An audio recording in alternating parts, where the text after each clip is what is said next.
Assalamualaikum warahmatullahi wabarakatuh. Siswa-siswi kelas 5 MI Darussalam yang berbahagia, marilah kita awali pertemuan kita pada pagi hari ini dengan membaca Ummul Quran surat Al-Fatihah. Semoga apa yang kita hajatkan senantiasa mendapatkan ridho dari Allah Subhanahu wa taala, dan apa yang kita pelajari nanti menjadi ilmu yang bermanfaat. Kita doakan juga kedua orang tua kita, Bapak Ibu guru semuanya, semoga selalu diberi kesehatan dan diberi Allah rezeki yang halal dan barokah. Biridwallahi ta'ala wa bisyafaati Rasulillah ila hadratin Nabi Mustafa Muhammad sallallahu alaihi wasallam wa ila walidina wa masyayikhina wa mu'allimina asatidina asatidina wa ila muassis wa muwaqif yayasan pendidikan Darussalam wa ila jami' hajatina wa hajatikum min hawaijid dunya wal akhirah. Ta'umul Fatihah. A'udzu billahi minasyaitonir rajim. Bismillahirrahmanirrahim. Alhamdulillahi rabbil alamin. Ar-Rahmanir Rahim. Maliki yaumiddin. Iyyaka na'budu wa iyyaka nasta'in. Ihdinas siratal mustaqim. Siratal ladzina an'amta 'alaihim ghairil maghdubi 'alaihim waladdallin. Rabbighfirli wa liwalidayya. Amin. Untuk pertemuan pada pagi hari ini, kita akan belajar tentang lanjutan dari materi fikih yang pertama dulu, yakni tentang kurban. Jadi nanti anak-anak silakan disimak dengan baik, didengarkan, diperhatikan ya. Kita mulai dari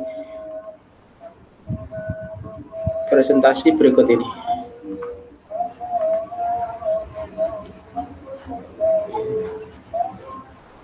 Kemarin saya sudah menjelaskan tentang apa itu kurban, terus sejarahnya kurban, pengertian kurban, waktu pelaksanaan, hukum kurban, dan dalil kurban. Terima kasih untuk anak-anak kemarin yang sudah menghafalkan dan sudah mengirim video ke saya.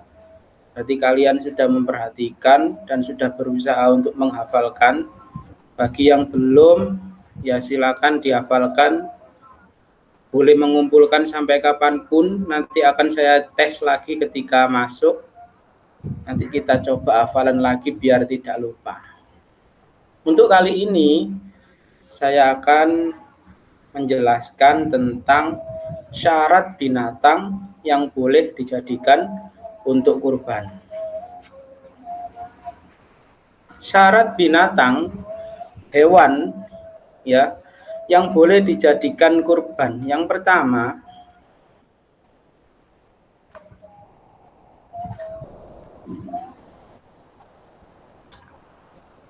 hewan tersebut harus sehat ya. Kalau sakit, ketika waktu kurban hewannya sakit, maka tidak boleh.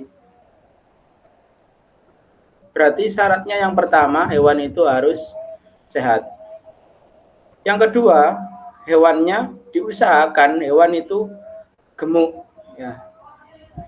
Tidak kurus, apalagi yang hanya kelihatan tulang dan kulitnya. Itu diusahakan hewannya harus gemuk.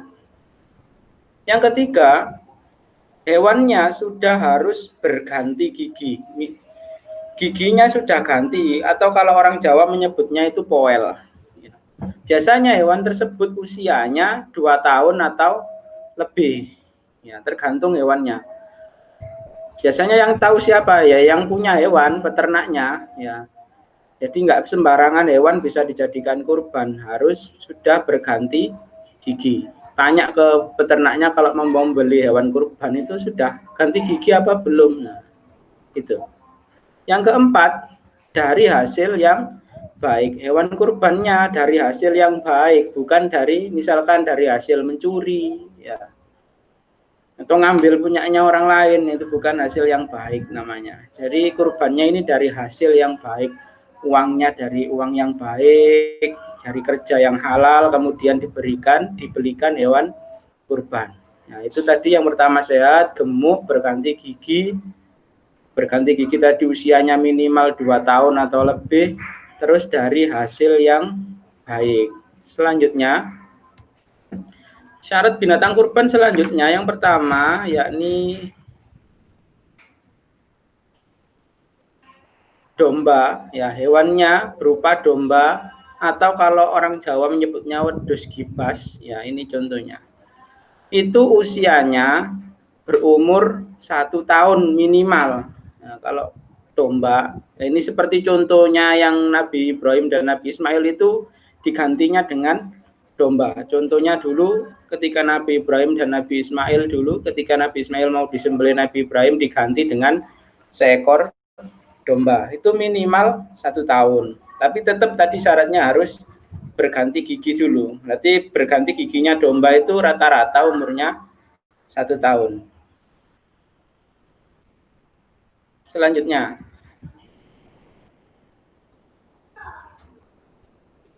kambing. Ya, ini hewan yang boleh dijadikan kurban selanjutnya adalah kambing. Kambing umurnya 2 tahun. 2 tahun. Berarti kira-kira kalau kambing, ini kambing Jawa. Biasanya kambing itu bedanya dengan domba itu kambing itu ada tanduknya agak panjang. Nah, ini boleh dijadikan kurban, tapi umurnya harus 2 tahun atau lebih. Kemudian, sapi atau kerbau. Sapi atau kerbau umurnya harus 2 tahun juga.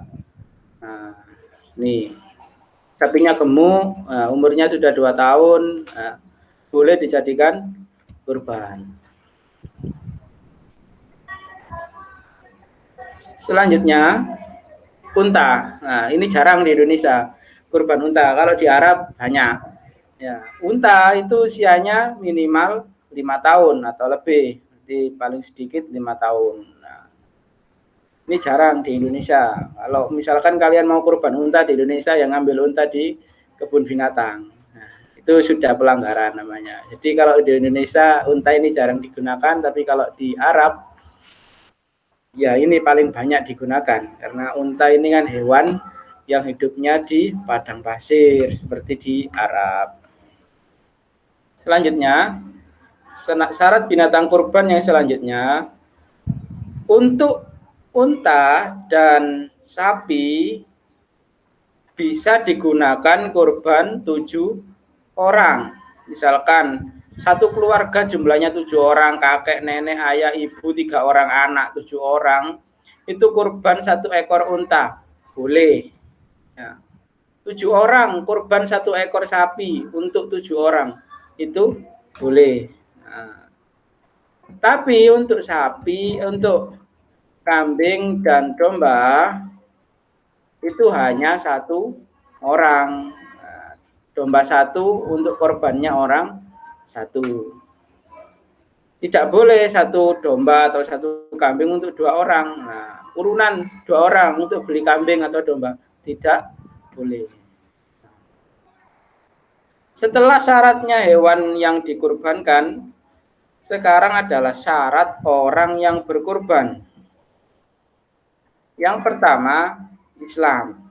Nah, jadi orang yang berkurban, yang diakui, yang diterima, itu yang pertama orangnya harus beragama Islam. Misalkan ada orang non-muslim, ya, itu berkurban pada hari raya Idul Adha, dia ngirimkan sapi. Nah, itu bukan disebut kurban. Ya dia istilahnya apa, tapi bukan namanya kurban. Syaratnya yang pertama harus beragama Islam. Yang kedua, merdeka, bukan budak. Dulu ada yang namanya perbudakan, tapi sudah zaman dulu. Ya, zamannya sebelum kita sekarang kan dulu ada zaman perbudakan, zamannya Nabi Muhammad dulu banyak orang jadi budak. Nah, itu tidak disyaratkan untuk berkurban. Yang ketiga, akil balik. Akil itu berakal, tidak gila. Ya. Balik berarti sudah memasuki usia dewasa. Lalu bagaimana jika anak kecil berkurban? Boleh, ya. Tapi biasanya orang tuanya yang berkurban tapi atas nama anaknya, itu boleh. Ya.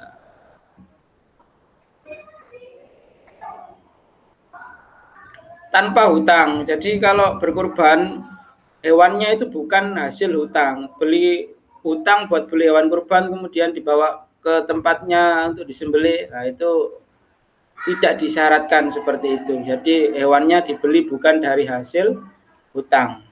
Nah, setelah syarat orang yang berkurban kemudian sunnah. Nah, apa sunnah itu? Sunnah adalah kalau kita kerjakan hal-hal sunnah ini, maka kita akan mendapatkan tambahan pahala. Pahalanya lebih banyak. Nah, yang pertama, menyembelih sendiri. Ya, jadi kurbannya disembelih sendiri. Punya domba sendiri pada hari raya Idul Adha setelah sholat Id dibeleh dewe. Nah, ini jarang ya, kadang orang itu enggak takut sama darah sehingga titip aja ke panitia kurban. Kedua, membaca basmalah ketika mau menyembelih hewannya, itu membaca basmalah. Kemudian membaca sholawat, Allahumma sholli ala sayyidina Muhammad. Ya, kemudian lanjut membaca takbir, Allahu Akbar.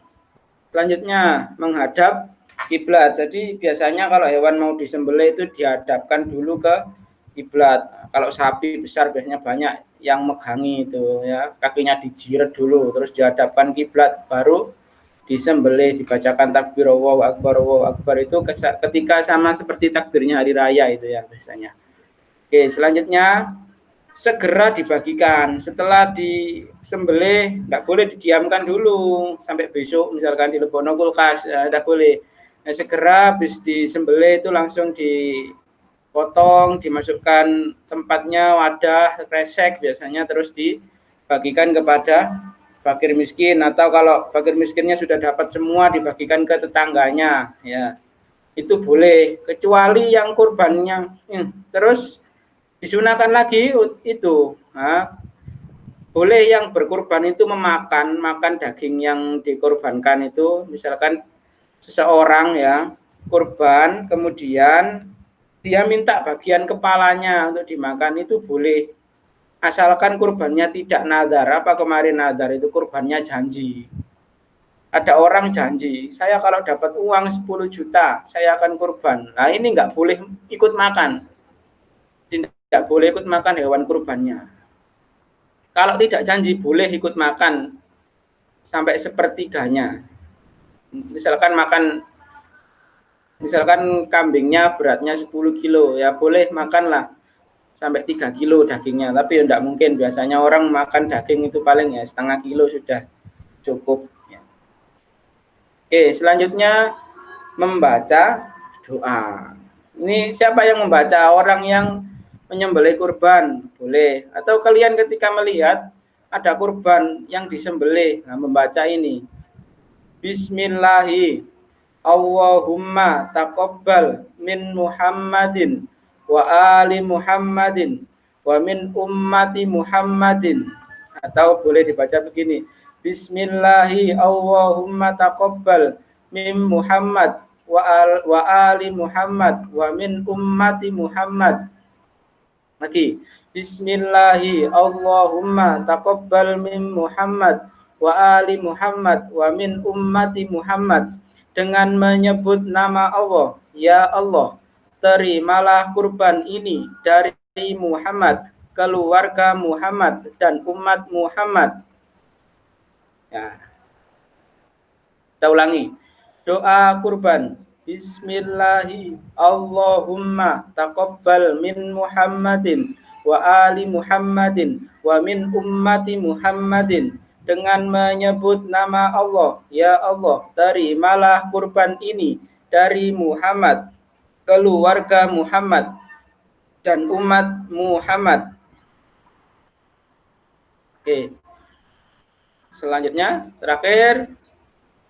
Nah, ini latihannya kalian ya anak-anak. Itu tadi penjelasannya singkat ya, biar videonya tidak terlalu panjang. Kalian menghafalkan doa ini tugasnya. Menghafalkan doa kurban. Jadi nanti dibaca dulu doa kurban. Bismillahi Allahumma taqabbal sampai akhir, kemudian artinya itu dijadikan video kemudian dikirim ke WA. Gampang, insya Allah mudah kalau mau berusaha. Tugasnya hanya satu ini aja, menghafal, kemudian dibuat video. Baik, terima kasih. Itu tadi penjelasan dari awal hingga akhir, ya, mulai dari syarat berkurban, mulai dari binatang yang digunakan untuk berkurban, nah, sampai dengan sunnah berkurban. Tadi binatangnya apa saja, ini sehat, gemuk, ya, nanti bisa dilihat lagi videonya.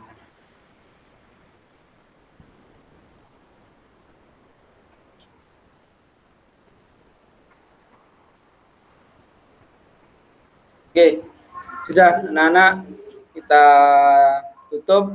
Kalian boleh menghafal sekarang. Saya akhiri dulu. Nanti kalau sudah menghafal silakan direkam kemudian dikirim ke WA. Ya, jadi semangat belajarnya terus. Jangan sampai males-malesan karena eman kalian ini tambah besar, tambah dewasa. Ya, kalau kalian di rumah hanya main-main, hanya main game atau apa, HP-an terus, itu eman umur kalian ya. Karena kalian ini usia emas, ya waktunya belajar yang banyak, banyak membaca buku. Ya, kalau ada LKS itu dikerjakan enggak apa-apa. Saya tambah senang kalau LKS-nya itu diisi semua, maka suka saya. Yang penting jangan nyontoh, berusaha sendiri ngisi, jangan merepotkan ibu ya. Boleh pakai WA, cari di Google, oh ya silakan boleh.